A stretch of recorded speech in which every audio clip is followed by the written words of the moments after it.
What's going on, everybody? Welcome to another week, another edition of The Focus TV. We're so happy to be here with you all this evening. I'm Octavia Wyatt, Cardell Dudley Jr., Raymond Lyons, and Wilson Turpay Jr. And we got, quite a bit to get through tonight. If you guys follow us on social, you guys already know it's a packed show, and the NBA has been acting wild since, Monday at noon? They've had no chill at all, so we're going to get to them in just a little bit. I expect the craziness to continue even during the course of this show and for the remainder of this week. As a reminder, again, follow us on social. We got NBA draft show for you guys this week. All information is on there. Tonight, Octavia can talk about the NFC East as always. DMV College Preview, 9-450 breakdown. Cardell took part in the availability earlier today. The Wizards GM Tommy Sheppard, so I have some notes, some updates from you guys there. But we're going to start with Bud Crawford retaining the WBO title via a fourth-round TKO of Kell Brooks. And Cardell, we can start with you here. Oh man, it was a masterful performance, man. Bud Crawford, my favorite fighter to watch anyway. But he's just the last few years since he kind of slowly, but just moved up the ladder in the boxing game. He's mastered the craft. I mean, it's nothing he can't do. He's a complete fighter. His mentality is a throwback to what I call the good old days. Back in the '80s with Hagler, Sugar Ray, Duran, Hitman Hearns, where it was like, yo, we want smoke. Whoever won it, I'm ready to fight you. Whoever the best is, I'm ready to fight you wherever. And he proved it again. Kell Brooks is a monster. You know what I mean? The only really big fight he lost was to Errol Spence, a couple of years back, but he battled back. I think he was riding a 3-fight, win streak. So he was ready and he earned the right. He got in the ring with Bud. He was bigger. A lot of people actually had him winning. And, the fight got off to a fill-out type of deal, at the beginning where, they was filling each other out, playing chess, trying to see what they could do. Crawford was switching stance, going from traditional to southpaw. And then once he saw opening, he went for it, and he was relentless. And when he was relentless, he caught him. Fourth-round TKO. He's patient and smart, man, and he's just crafty, though. It's nothing. He got power. He's accurate with his punches. Once he gets going, once he gets aggressive, he's a hard dude to beat, man. And he can take shots, even though it's hard to hit him. He can still take shots. He don't have a glass chin, so he's just a complete fighter right now. He's mastered the game, and it's gonna be hard for anyone to beat him. Hopefully, him and Errol Spence get in the ring soon. That's the next fight I'm trying to see for them. Man, you and everybody else. And Twitter was going up before the fight started, right after the fight ended, about who they want to see Bud fight next. Octavia, will go to you and then to Ray. Just your thoughts on Crawford's TKO of Brooks. I mean, Cardell pretty much summed it up, but it was a good fight. Like, I remember sitting there watching it and just seeing how patient he was in the first 3 rounds. You could just see him filling them out, trying to see what the best stance was for him, like what's his best end. And then as soon as he got close enough and he hit him one good time, and he smelled blood in the water, and he knew it was time for a finish. And just the knockout of knocking him almost out of the ring through the ropes, like, it was like just a fitting ending for the fight. Like, it was just a good fight for me. Like, it was very enjoyable. You could see that he's one of the best, and definitely looking forward to seeing him fight more and fight, like you said, Spence and some other people. I know that with this being his only fight in 2020, and of course him wanting to have bigger fights this year, but this was before the pandemic. I know he was close to fighting Pacquiao at one point. But I'm just ready to see him fight more. So I'm just looking forward to that. Ray? Yeah, man, I enjoyed it. It was a little quicker than I wanted it to be, but that's what you deal with when you get in the ring with Crawford. He can end it at any time. Like Cardell said, that's not his only weapon. He's a very well-rounded fighter. His skill set is immaculate. He's got footwork, defense, offense. He can put combinations together. He obviously has knockout power. You know, I wouldn't argue if somebody had him number one pound for pound right now. You know, he's just a real deal. And I think a lot of people took Brook lightly. You know, he's a very good fighter in his own right. You know, the first few rounds, it was kind of a filling out process. To me, it looked like they both had a lot of respect for each other. You know, Crawford, he wasn't just trying to go in there and steamroll him. You know, he took his time and was methodical. And then, like Cardell said, when he saw his opening, he took advantage.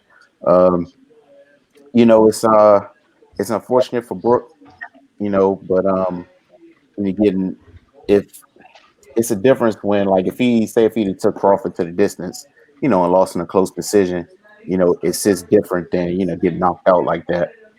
But I have no doubt he's going to bounce back and you know, come back and continue to progress his career.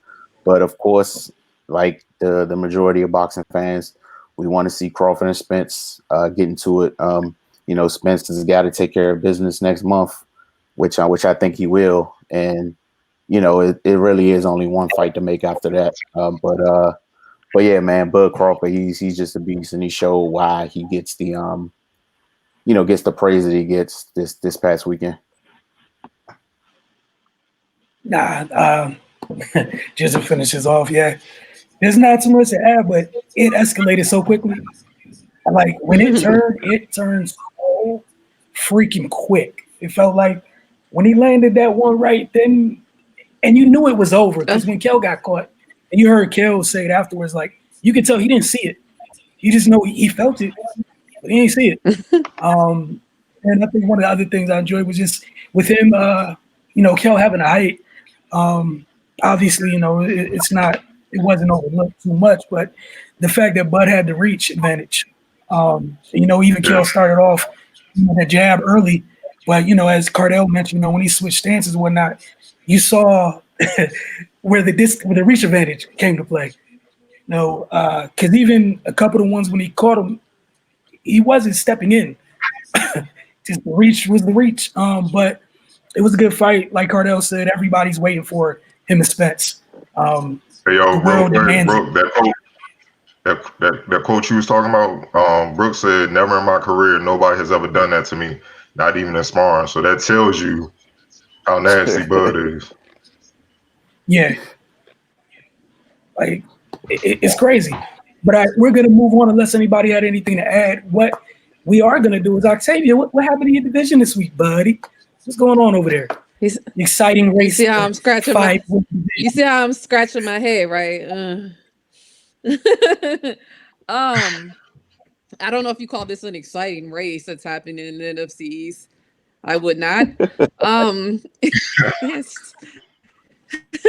I feel like this week was like karma for me. As much as I've talked trash about the Giants, here we are. So the Giants played the Eagles this week, and the Giants were victorious. They beat the Eagles 27-17.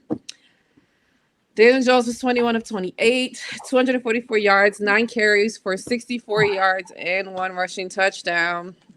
Gallman had 18 carries for 53 yards and 2 touchdowns and 1 reception for 7 yards. And Darius Slayton had 5 receptions for 93 yards. On the other side of the ball, Carson Wentz was 21 of 37, 208 yards, 2 carries, 4 yards. Miles Sanders had 15 carries for 85 yards. Boston Scott had 3 carries, 63 yards, and 1 touchdown. Corey Clement got 1 touch for a 5-yard touchdown. And Rodgers had 4 receptions for 60 yards. With the Eagles coming off of a bye week, you know, you expect them to come out stronger, especially against the team you played 2 weeks ago. And everything from that game was the same. It's just at this time, I feel like the Giants were actually able to finish. The RPOs were killing us. They didn't know who had the ball when Jones was running. It was ridiculous. I've never seen a quarterback run that fast. He didn't fall this time, you know. So they were clicking on all cylinders. You know, he had that 34-yard touchdown capped off the opening drive of the game. It gave the Giants the lead, which they never relinquished for the entire game. They amassed 151 yards on the ground. In the 2 games against us that we played against the Giants, Jones was responsible for 159 of the 311 rushing yards. With the rest being Gallman had 53 yards and 2 touchdowns, and Alfred Morris had 41 yards. So Daniel Jones, without Saquon, of course, it looks like their leading rusher. And at this point, we had no answer for him at all. We continue to struggle at cornerback. I was excited. Darius Slay came to town. He might as well not be there because nobody knows where he's been. Avonte Maddox has been MIA as well. I feel like he's a little bit small at the number 2 cornerback. It's just bad. The only bright spots for me, Alex Singleton, linebacker, he played very, very well. He played on every defensive snap of the game. And Boston Scott, he does well against the Giants. It's the Giants, but he does well against them. And he continues to do well with another touchdown this week. One other thing that I noticed, Alshon Jeffrey made his season debut this week and was only targeted once. No catches, no yards. So I guess they're still trying to work him back in. Miles Sanders returned this week. I think we need to run the ball more. Me and Wilson was just talking about the rumors. I'm not surprised of all the talk about benching Wentz. Are we sorry that we gave him all that money? I'm not on that bandwagon. Yes, he's playing bad. He didn't have a turnover this week. Also, Daniel Jones with his 2nd week in a row with no turnovers and another W for them. So that kind of correlates together. But yeah, looking at it now, the Giants are in 2nd place in the NFC East that fast.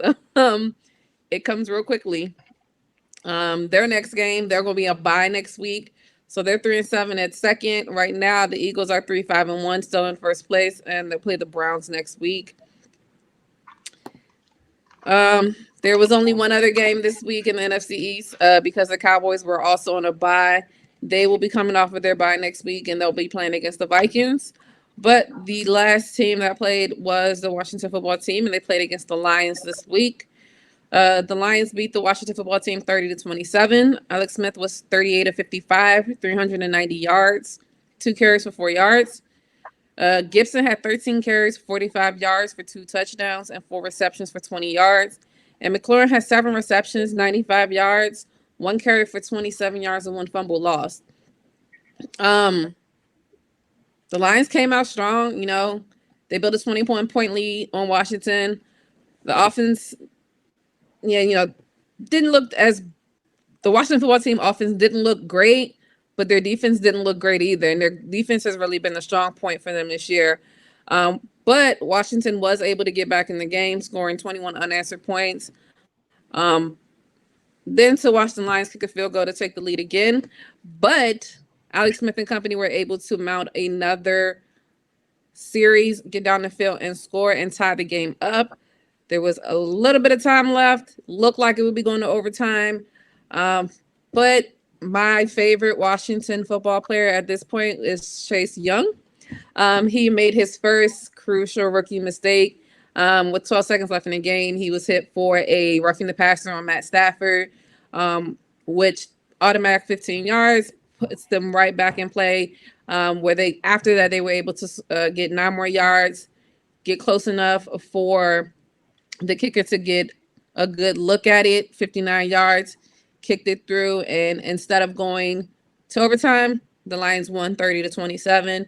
To me, it's again just the storybook of how games have been for Washington. Sometimes they can hang in there, sometimes they can't, and they just aren't really good with finishing games. And again, I think that goes back to just the culture. And I think Ron Rivera is starting to build a better culture for them. So I suspect that they'll be better in the coming games, coming seasons, depending on how long they give Rivera there, how fast we are in this area with wanting it now. So we'll see how long, they allow him to work through these struggles. Antonio Gibson and J.D. McKissick, they proved to be a good tandem backfield. They combined for just 51 yards and 21 carries, but they were combining for 3 rushing touchdowns. You know, they were very effective in the goal line area. They were able to be open and available in the passing game as well. So they did give Alex Smith a good security. Alex Smith had a good game, you know, for it being his first official start since coming back from that gruesome leg injury. You know, he played like he usually plays. He may not have been as sharp as he has been in the past, but, you know, he gives you what he gives you. He'll have checkdowns. You know, he'll keep it reasonable. He doesn't make too many overly mistakes. So I think he'll get better, just depending on if he continues to be the starter as the season continues, which I suspect he will, unless something else crazy happens. But yeah, so the Washington football team will play the Cincinnati Bengals next week. So they have another opportunity, you know, going against Joe Burrow, who's of course a rookie quarterback at this point, and the Bengals, you know, we tied with them, but everybody else has beat them.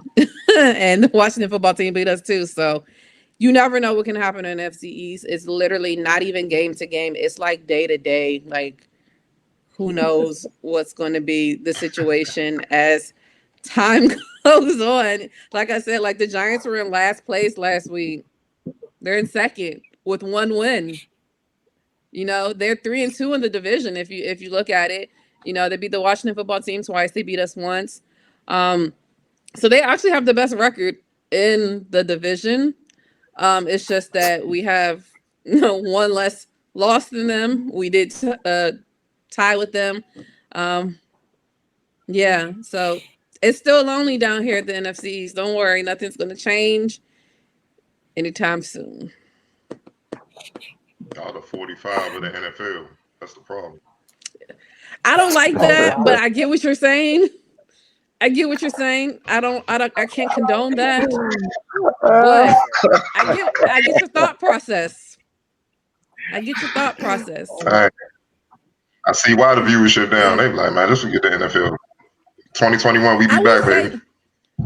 I will say that with the viewership, I get it, but there outside of the NFCs, there were some good games this week. You know, I struggle with who my favorite wide receiver is, and I'm always between like I like DK Metcalf, but I've always struggled with. I really like DeAndre Hopkins, man. Like, bad boy, right I've there. always and like when they traded him from the Texans, I was like, what are y'all thinking? You know, so. Hail Mary success. That's why the head coach is unemployed. Exactly. You know, so that, and then even this week, you know, like the nationally televised games this week, starting even on Thursday, they're all good games. You know, usually Thursday games are kind of suspect. You know, you got the Cardinals and the Seahawks on Thursday. You got even okay, I won't say that game, but you got the rematch for Kansas City and the Raiders on Sunday night. You got the Rams and Tampa Bay on Monday night. So they got really good games as far in the national spotlight this week. So I'm excited for this week coming up, though. Yeah, it should be some good games. It's been some crazy things going on with some of these teams. I'm excited not excited. I'm interested to see how the Saints will continue to go now that Drew Brees is going to be out for some time with those broken ribs. He has broken ribs on both sides and a collapsed lung. Crazy. So Jameis Winston. You got a shot. Here we go.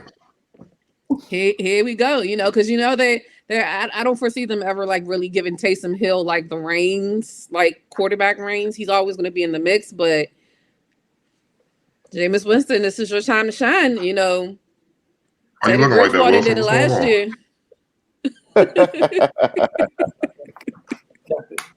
So she said, "Take some." Oh yeah, so I'm looking everywhere. All right, see, I'm gonna be mature, but Cardell got time to that. So I was gonna say about the Brees. I wish him well or whatever, but that was a bogus flag to take my man Octavia Street first career sack away just because he hit the man kind of hard. And he fell away from him. Like, it's not his fault the flak jacket didn't work. That's not his fault. Get mad at the offensive lineman and let Contavious go by him. Like, it's not my fault, dude. Bench like 500. You shouldn't let the dude hit your quarterback. It's a personal issue. And they threw the flag only after Drew got up and was like, he rearranged his flag jacket. Ow. Oh, man, like, I knew that. I knew my team was gonna lose, but you ain't gotta throw the bogus flag like that. They ain't do nothing wrong. Let him live. And as for Taysom, man, what's the difference between him and Cardell Patterson except the color of his skin? Hey, Cardell Patterson got off too. They at least though, right? Yeah, but at least he's good at what he does. Daryl's good at it. Yeah, I was like, he lost though, but that's what. And oh my Nick Foles is hurt too. The man, Mitch Trubisky might be back.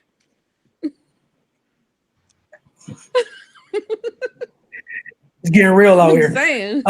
Yeah. We're going to take a quick break. When we get back, get into this DMV College Preview. Ray's going to be talking to you guys about UVA. Cardell got some GW notes about their virtual scrimmage. Don't want to miss that. And I'll be looking at American University this week. Got the Now 450 breakdown coming up as well. You're watching the Focus TV. We will see you shortly.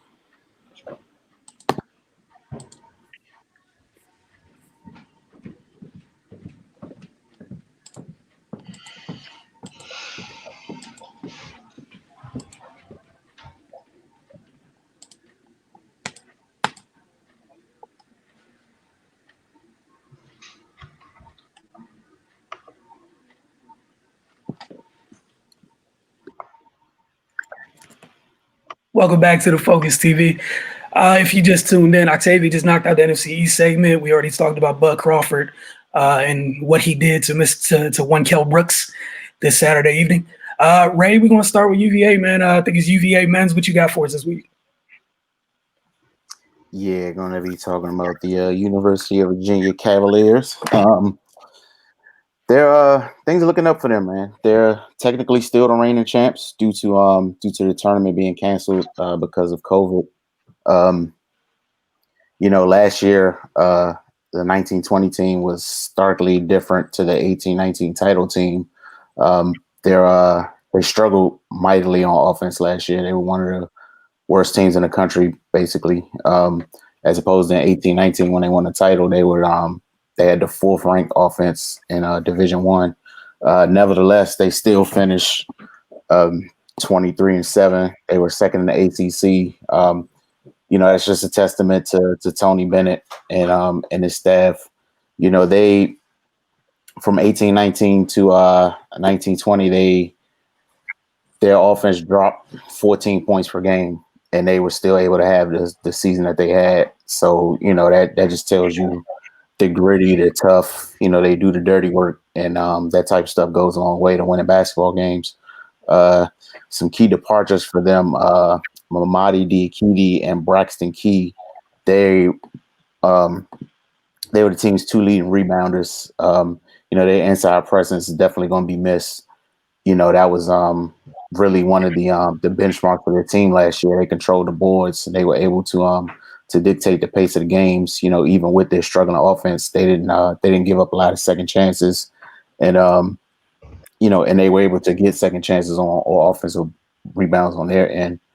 But with losing those two, with any Tony Bennett team, they're going to be physical. They're not going to shy away from the grunt work, and and that's just going to continue as long as he's there. Diakite and Key, neither one of them were overwhelmingly productive offensively, which is where UVA needs to make their most improvements. But yeah, they're definitely going to be missed on that team. In regards to additions, they got Sam Hauser. He's a transfer from Marquette. He had to sit out last year, due to transfer rules. But he averaged 15 points per game, shot 45% from three, and that's where UVA struggled, and that's where he's going to be most useful for them. They were the bottom of the ACC in 3-point shooting last year. They're definitely going to need Hauser's offensive punch. Their defense is going to take a step back, like I said, with Diakite and Key leaving. But Hauser can fill that void on the glass as well. He's a big guy. And he actually led Marquette in rebounding his last season there.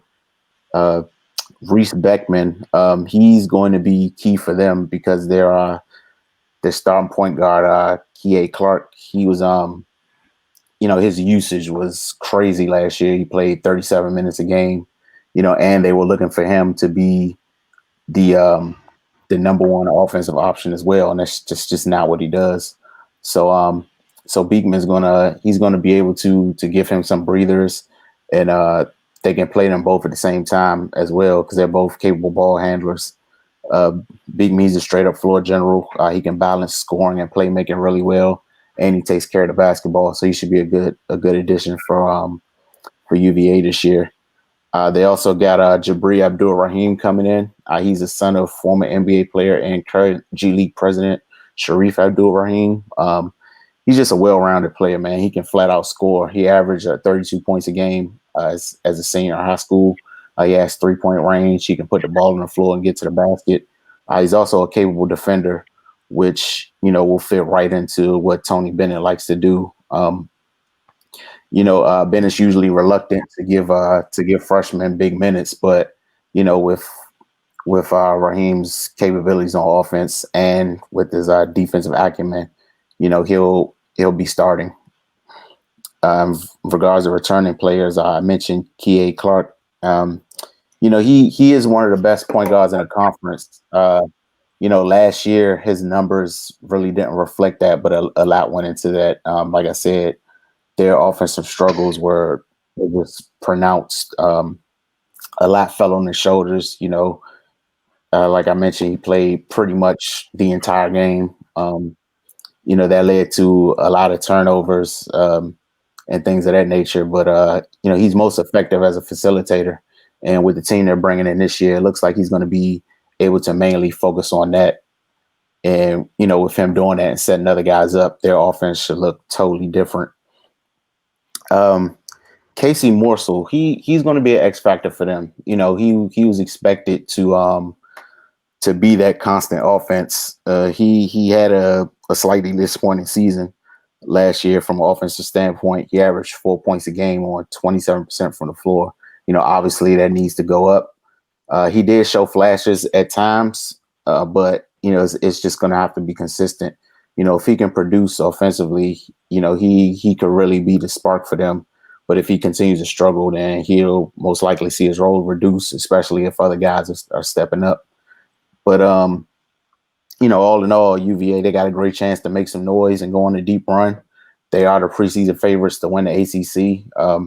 They should be much better offensively than they were last year. And even with Diakite and Key leaving, they still have 5 returning players who played big minutes for them for a top-rated defense last season. And just they have Tony Bennett. I mean, he's a great developer. He's a player's coach, and he knows how to get things done. So, it's going to be interesting, man. If they're I have no doubt that their defense, even if it's not as good, it's going to be somewhere in the realm of what they were last year. But offensively, they have the potential to be almost as good as they were when they won the national title. And if that happens, then, they could very well be hoisting that trophy again at the end of the season. So, it's going to be interesting to see what they do. I'm looking forward to it. The ACC should be really, really good this year, as it often is. But yeah, that's all I got. All right, Cardell, I know you got some notes on the GW men's virtual scrimmage, and then also you took a quick look at Richmond. Continue on with our trend of previews as well. So wherever you want to start. All right, I'm gonna start with the Richmond preview. Richmond, there's a lot of hype down there. They entered the 2021 season as the favorite to win the A10 conference due to their efficiency, scoring the ball, versatility, and their experience. The Spiders were fielding an all-senior starting 5. Rarity in today's college basketball landscape with 4 of the starters, guards Jacob Gilliard, Blake Francis, and forwards Nick Sherrod and Grant Golden being all A10 candidates. Last season, Gilliard made the first team. Francis and Golden made the second team, which made Richmond the first team since Davidson in 2015 with 3 players on the top 2 all A10 teams. Head coach Chris Mooney led the Spiders to a 24-7 overall record and a 14-4 record in the A10 conference play. During the 1920 season, and they were seen as candidates for that large bid to compete in the NCAA tournament. Obviously, before COVID changed life as we know it. Richmond has one of the top backcourts of college basketball in Gilliard Francis and Sherrod. To me, the last trio of this caliber, as far as talent, skill, toughness, and experience, was probably when I was in college, the great mid-2000 Illinois teams with Darren Williams, D. Brown, and Luther Head. The Richmond team is a little bit smaller across the board, but same type of impact. It's going to be problems. The 5'9" Gilliard is small, but he's one of the top assist men and arguably college basketball's most feared defensive player, on top of being an efficient scorer. Last season, Gilliard averaged 3.2 steals per game, which was number one in all of college basketball. The 6-foot ultra quick lefty Blake Francis led Richmond in scoring last season, averaging 17.7 points a game. He's one of the A-10's top players. As automatic from deep. He shot 36% from on last season, and he can score it off the bounce and on the move, and is a very good defender in his own right. 6'4" Nick Sherrod is the glue guy for Richmond. He's pretty much good at everything, man. Is versatile and big enough to defend much bigger front court players as well. He weighs 230 pounds, so he could bang with the big boys too. Sherrod has also developed into a deadly three-point shooter, knocking down 43% from deep last year. Look out for 6'6" Tulane transfer Connor Crabtree. He's a reliable shooter and will add depth on the perimeter, and keep an eye on freshman 6-foot guard Isaiah Wilson and 6'5" Jamon Bailey. Wilson played at First Love Christian Academy in Washington, Pennsylvania, leading the team to the 2020 National Christian School Athletic Association National Championship semis. Bailey was a former Wake Forest commit. He decommitted once Danny Manning was fired. He attended the Greenfield School, led the team to North Carolina Independent Schools Athletic Association, won a state title in 2019. He averaged 17 points, 9 rebounds, and 8 assists per game as a senior, and was named the NCISAA All-State Selection and Wilson Times All-Area Selection as a senior. Grant Golden is the irreplaceable piece for Richmond. The 6'10" senior forward is a great high post passer. He's automatic from mid-range, and at 255 pounds, he's fully capable of going to work in the post. He's perfect for Richmond, which runs a Princeton-style offense. 6'7" senior Nathan Kell does the dirty work for the Spiders. He averaged 8.9 points and 5.3 rebounds a game last season. And look for 6'7" Tyler Burton to be an X factor for Richmond due to his more athleticism off the bench. Richmond will be among the best mid-major teams in all of college basketball, barring any major injuries. They will be a major threat to not only win the 2021 A-10 title, but make the NCAA tournament for the first time since 2011 and make a deep run in the process. Moving forward, just some notes from GW's men's virtual scrimmage that took place last week. The thing that jumped out right away was the depth and versatility of the roster. GW has 2 to 3 players that can make an impact at every position. You just don't have that in college basketball. You might be deep in the backcourt, maybe in the front court, but literally every position they have 2 or 3 that Jamie Christian can rely on. That you can kind of see their talent where they're consistent. He could trust to go in the game and do work. All in all, it was a good competitive first glimpse at what the Colonials would bring to the floor this season. Chase Parr, Jamison Battle, Jameer Nelson Jr. If you've been with this show the last year or so, you understand what I've been speaking about with that freshman core from last season. They're now sophomores. To me, their impact will be even more pivotal this season if the team is to pile up more wins. You can see right away that is the mission for them. Parr Battle looked a lot leaner than they did last season as freshmen, which shows they worked on their bodies to be in better condition. Also, I give them props for staying focused during the pandemic where they could have easily got lazy and not did anything, making excuses. They came back leaner. They also added elements to their overall game, which will create matchup problems for opponents. Parr displayed polish in the post, improved ball handling and passing when he pushed the ball up the floor. A-10 bigs won't like having to sprint all game long to deal with Parr. But that's what they would have to be. That's what they would have to do to slow him down. It's just that simple. Battle emerged as one of the top shooters in college as a freshman. Yet during the scrimmage, he showed off his improved ball handling and mid-range shooting to complement his elite three-point shooting ability.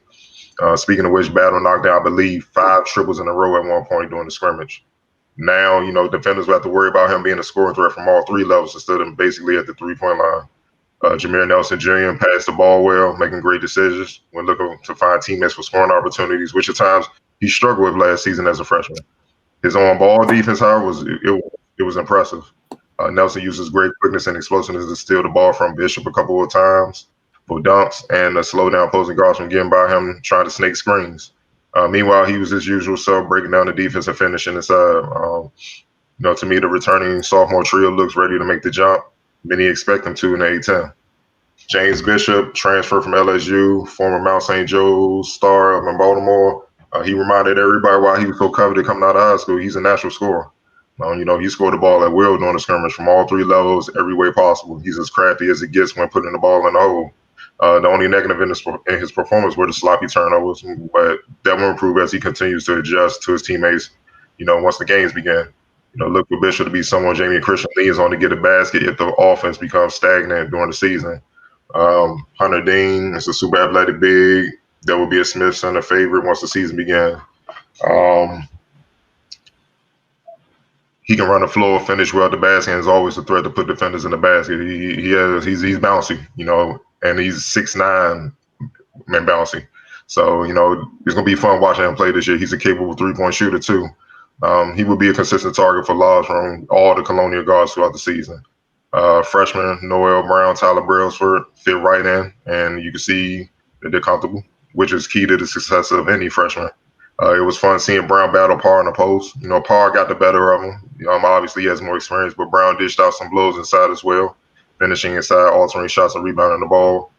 Brailsford scored well in transition and gave an early look at his excellent court vision and passing ability. Lincoln Baldwin had the best night offensively, but made some plays defensively, and especially moving his feet when opposing guards tried to attack him off the bounce and getting timely steals.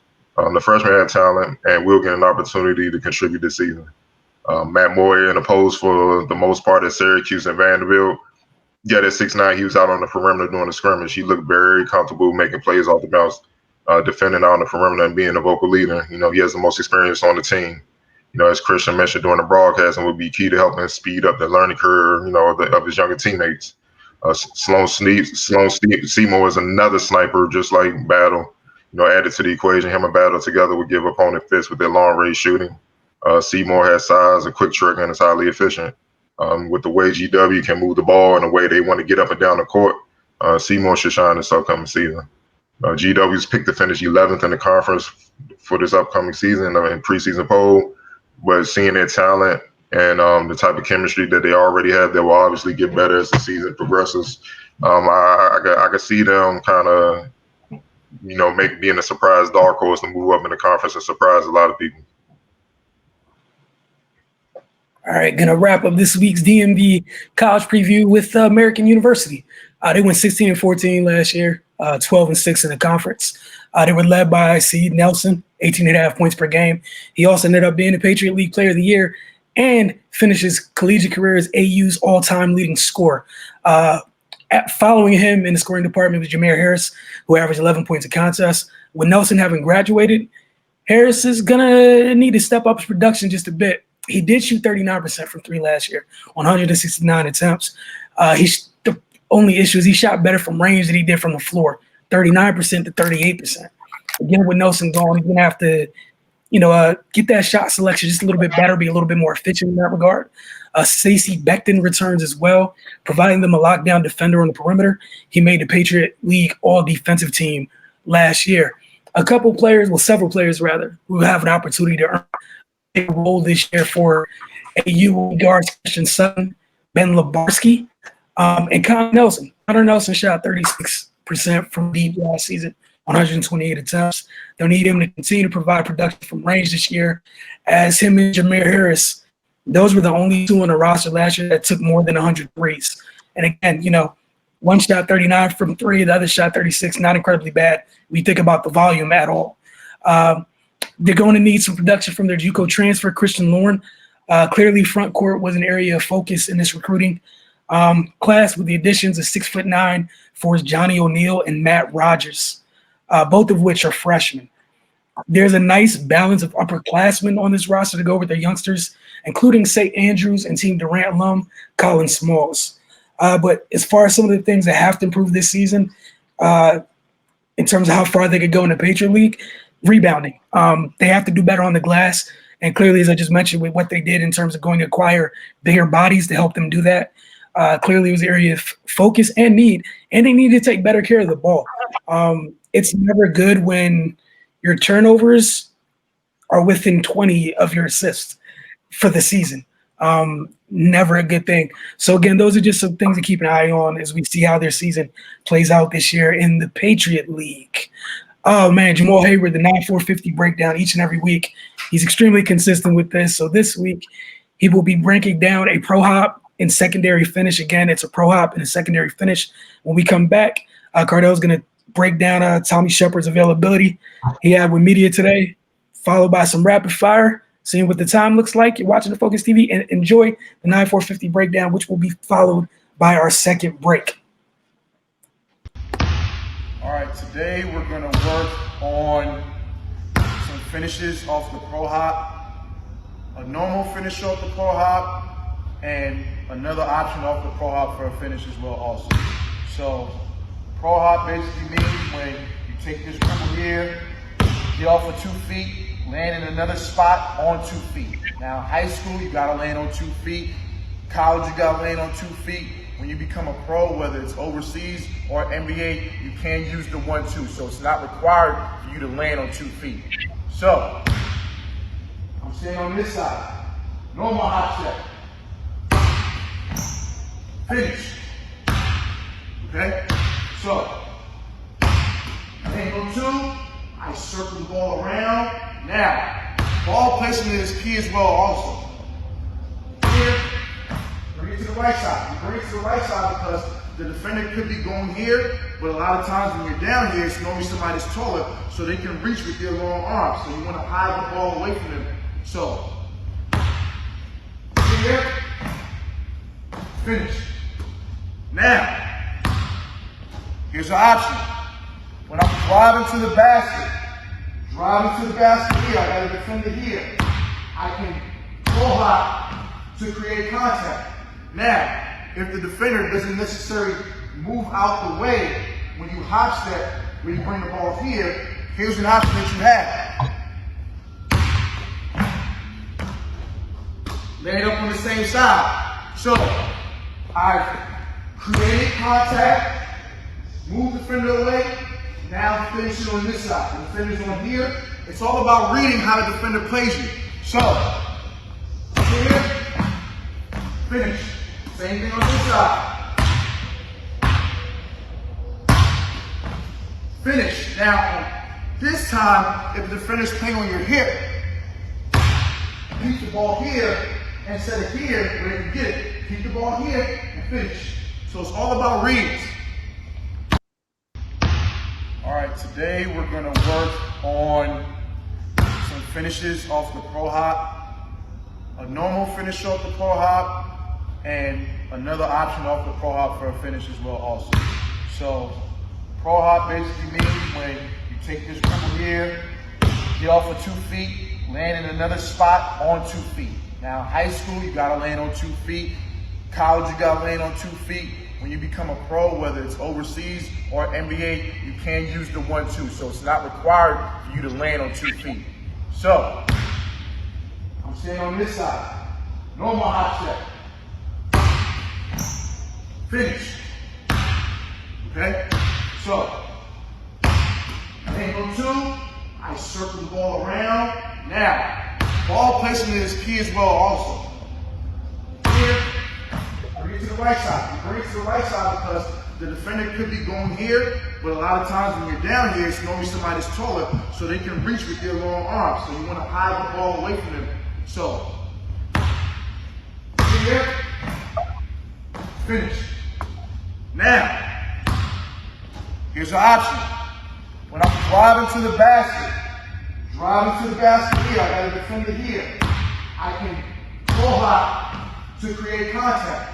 Now, if the defender doesn't necessarily move out the way when you hop step, when you bring the ball here, here's an option that you have. Lay it up on the same side. So, I've created contact, move the defender away, now finish it on this side. The defender's on here. It's all about reading how the defender plays you. So, here, finish. Same thing on this side. Finish. Now, This time, if the defender's playing on your hip, keep the ball here instead of here where you can get it. Keep the ball here and finish. So it's all about reads.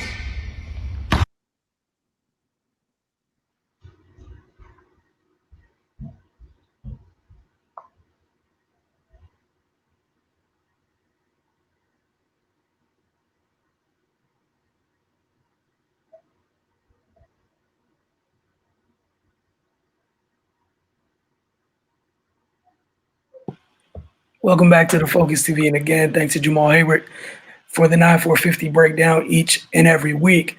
All right, Cardell, know you're on the call today. It's draft time again. Literally tomorrow's the NBA draft. Again, if you guys follow us on social, we'll be having a draft show tomorrow. Just follow us for details, whatnot. We look forward to doing that with you guys. Been already some big trades, so many crazy rumors already within the last, 48 hours, and probably so many more to come.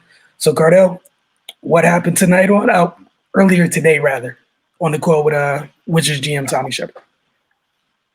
He just addressed some, concerns and questions regarding what the team is planning to do in the draft. The first thing he addressed was, the emphasis on getting rim protectors.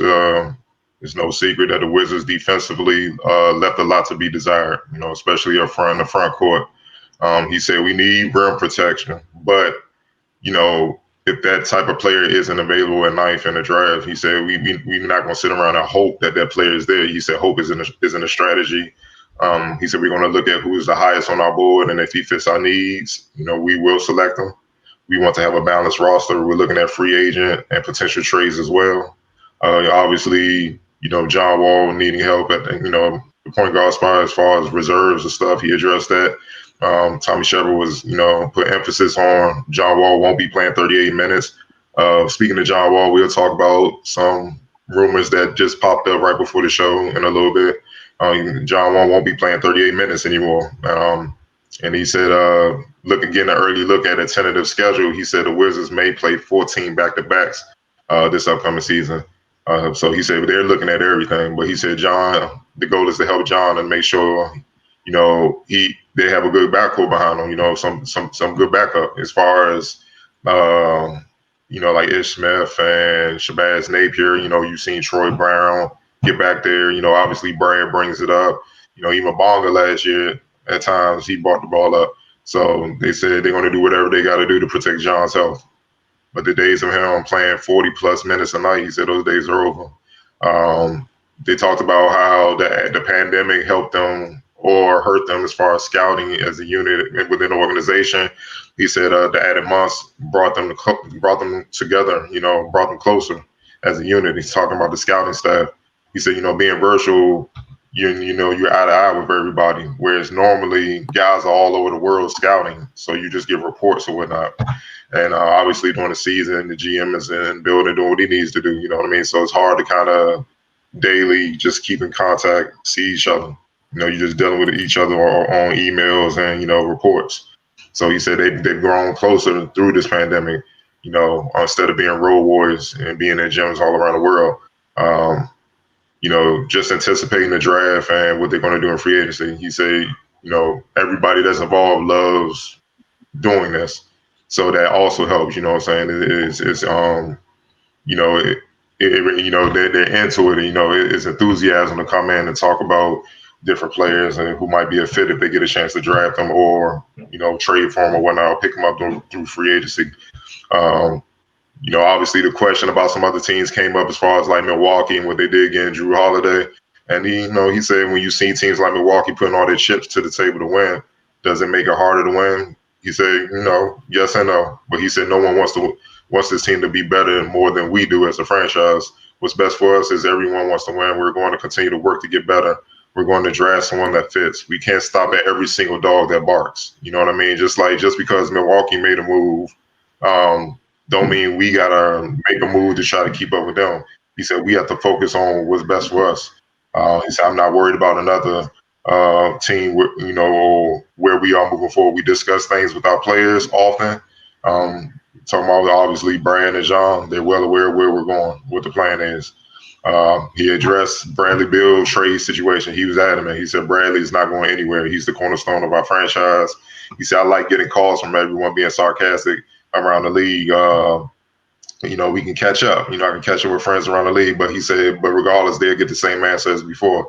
It doesn't, getting better doesn't happen overnight, and Brad knows that. So we're focused on getting better.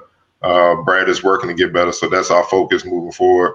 And he also said Bradley is a scout. For people that may not know, he played, for the St. Louis team that plays on the EYBL circuit with Jason Tatum and guys like that came up through from that area. But he took it over and it's now called the Brad Beal Elite. And obviously, since that's his team, he gets to see a lot of young and up and coming top prospects coming up. That's going to be the next wave for players in the NBA. So Tommy said Brad even gives them feedbacks on guys in the draft, and helps them out as basically another scout. And he's brutally honest, which he likes. He talked about Bertans was known as a great shooter coming in, but playing with Brad, it elevated what he did well, which was shoot. He said, when I see our roster, when you put them next to great players, they will level up. How much? That remains to be seen. But he said they won't shortchange their future just chasing free agent guys and whatever, like the people in free agency. It's just they can't afford to do that. And on the G League uncertainty as far as, rookies, if they're not quite ready, going up and down to the G League developing and whatnot. He said, I value second round picks. So they're not going to just look at the second round pick as just getting somebody and throwing them away. He said that he's looking at the second round pick as somebody that they're expecting to come in and try to help, and if they're not quite ready, all right, how can we develop them so they can get ready? It comes, he said it comes to if the group feels he's worth waiting on, 1 year or 2 years from now, will he be a player? He said right now the G League is unresolved because of the pandemic, so he can't dwell on that. He said right now they have a great developmental staff. Obviously one that's highly respected in the area, David Atkins. He's one of those guys. So right now, if they draft young players in the second round or whatnot, they keep those picks. They're going to be here and training if they're not quite ready to play with the Wizards right now. So that's just the reality of the situation. That's pretty much all he touched on earlier. All right, I know, everyone's going crazy. Wizards Twitter's been nuts since Shams, and I think it was Shams that tweeted it first. They've been in disarray about the John Wall, Russell Westbrook trade rumor. Been absolutely bonking since then. I just want to get you guys' take on that. We can start with you, Octavia, and then Ray and Cardell. I don't like it. I like Westbrook. I just don't think he fits into what the Wizards are doing. I think that they need to stick with what they've been doing, which is trying to get good people around John and Brad, because we haven't been able to see them with adequate talent around them to see what they can really do. And if there was ever a time where somebody feels like there was adequate talent around them, both of them were either hurt. One was hurt, the other one wasn't. I want to see them at, 100%, both of them at the same time, and get some good assets around them. Like Cardell just talked about, the things that they're looking forward to going after in the draft, like rim protectors. Like, I think that they need to focus more on that aspect. I think if John has been rehabbing the way I'm pretty sure he has been, I don't see him having an issue with getting back on the court. I know that there are some health concerns, just because he has been getting a lot of injuries over the last couple of years, hasn't played in the game since December 2018, but he's still younger than Russ. I feel like he still takes care of his body well enough where he should be able to withstand, the rigorous time that he has to do with being in the league. So I don't like it. I don't like I just don't like Westbrook here. Like, I don't think it'll fit well. So looking at the tweet and looking at everything, it just looks like it's preliminary talks. Just people calling to see if anybody's interested, and any organization is going to listen. But I don't see anything coming out of it, at least this year or anytime soon. If they really wanted to, quote unquote, try to get rid of John, if that's what they were trying to do, you would think that they would at least try to raise his stock a little bit with him, coming off of the injury, not playing for 2 years. which is probably another reason why they said if there's no traction, it's because the Houston Rockets want more. I can see them wanting more, not really knowing, but I don't like it. I don't think it'll happen though. All right, Red. Yeah, man, I don't give much credence to any of this stuff anyway until it's official, because we're in that era of people wanting to be first instead of being right, or just trying to get clicks. So it didn't make sense when it was reported for much of the reasons Octavia said. Yeah, man, this doesn't seem like a realistic thing to happen. And especially given what Cardell just gave us from the availability with Tommy Sheppard, I don't think that he's in the mode of just trying to make a big splash or what have you. They seem to be very much in a developmental mindset, and just trying to work with what they have and build around that. But yeah, man, like I feel like this is one of those throw something at the wall and see what sticks type deals.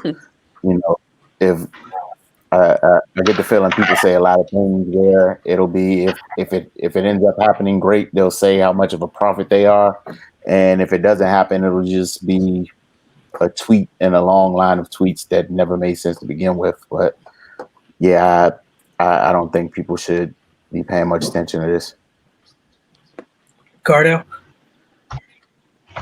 I just think the agents are working. That's all. You know what I mean? So the other front offices across the league, it doesn't make sense because think about it, he's coming off a major injury and he hasn't stepped on the floor to see if he's even close to what he used to be. You know what I mean? Or if he's just worse. You know what I mean? So why would you risk that? And two, Russell Westbrook is an older player. I'm pretty sure he's trying to position himself to be with a team where he could possibly have a chance to win. The Wizards are far from that. And look at the loyalty aspect. I know it's a business or whatnot, but I mean, you got to give Wall credit. He could have been voted from DC a long time ago, a couple times, but he stayed strong. He battled. He came here to play, put his body on the line, played through all types of injuries and stuff like that. So if you trade Wall now, coming off of that, especially with the promises we heard from the owner, Ted Leonsis and GM and all that, what message does that send to everyone else across the league? Potential players that you may want to acquire. Why would I want to come play for an organization like that? You feel what I'm saying? Like, let's be honest. We just saw a documentary earlier this year on the Chicago Bulls and all the drama that went down with them. You don't think players talk? And outside of honestly getting lucky with Derrick Rose, the Bulls haven't really recovered since. You know what I mean? So you can't gamble with that. If Wall is not the same or something, and during the season you clearly see what it is, then I get it. You know what I mean? And then with Russ coming here, you also got to look at the no disrespect. It's just real. You got to look at the ego part of it. I mean, this is Brad Bill's team. Okay, so if Russ coming in like, yeah, it's your team, but I've been in the finals and I've been the MVP before. You haven't done none of that. So why am I going to? You feel what I'm saying? Like, it's always that little with teams. So you have to look at those things. Is the chemistry will be right? Because Russ is Russ. Russ ain't changing for nobody. And no shit, he is what he is. And we know the fragile mentality of some players on his roster. He come in demanding stuff, and it may not. And look, man, he got to deal with it. He rubbed vets the wrong way with his demanding style. So what do young players want to do? I just and then look at the play on the floor. Him and Wall kind of do the same thing. So you basically moving laterally instead of getting a piece that's better. You know what I mean? So it don't really help. And you ruining the chemistry that Wall and Bill have built up for years. Like, he knows exactly where Bill like the ball. He knows all that, man. Same with Bill if he bring it up for Wall. Now you trade that and Russ come in, you got to reestablish that. And you're playing with fire because Bill can opt out. You know what I'm saying? This y'all don't go right. So then you basically gave up your backcourt for Russ. And then Russ going to run out because now he there with a bunch of young players and he ain't got a chance to so really it up making a bunch of mistakes. So why would you even, you see what I'm saying? So I'm like, it don't make sense. Obviously talking to Tommy, it wasn't even nothing like that, man. he kept mentioning just building around Walt, John, and Bill. He kept mentioning that. So I think it's just agents working, or how we do in the media. People may not know this, but I tell the secret. I don't care. This stuff I learned from scouting. Hey, certain media people want favors. They got to throw them a bone sometimes and put nonsense out there. You know what I'm saying? Just to check the post. That's how the game works. Hey, I ain't gonna say his name. Hey, such and such. See if it's we try and get rid of Russ. See if John is available because they know Bill not available. You know what I'm saying? Just do me that favor, put that tweet out. That happens all the time. So, but fans gonna make a big deal out of it. But if you sit back and just think about it, it doesn't exist whatsoever. So, I mean, it's just smoke, man, to me. Yeah, there's gonna be a bunch more of that. Like that's where we're at. It's an abbreviated off season, so it's gonna be heightened even more so. And then just so many uncertainties because they pulled off the bubble. This is a whole another endeavor this upcoming season as a whole. So like all of these wonderful people here just mentioned, until it's final, look, man, it is what it is. We won't know until it's official, right? So things we know that are official, Chris Paul trade, official. Things that we know are close to being done, the Bucks trades. That's where we're at. Outside of that, everything else is hearsay, rumors, and a bunch of nonsense, as Raymond would say. So I want to thank you guys for hanging with us tonight. Thanks for tuning in. Don't forget, follow us on social media so you guys don't miss the draft show tomorrow night. And as always, get over to DCTV Friday nights, 10 p.m. Get over to dctv.org so you can find out the schedule for when the show re-airs throughout the weekend as well. But another episode of the Focus TV. We'll see you guys very soon. Oh, and I cannot forget this. Go to findausmag.com. Go to mymononsports.com. See you guys later.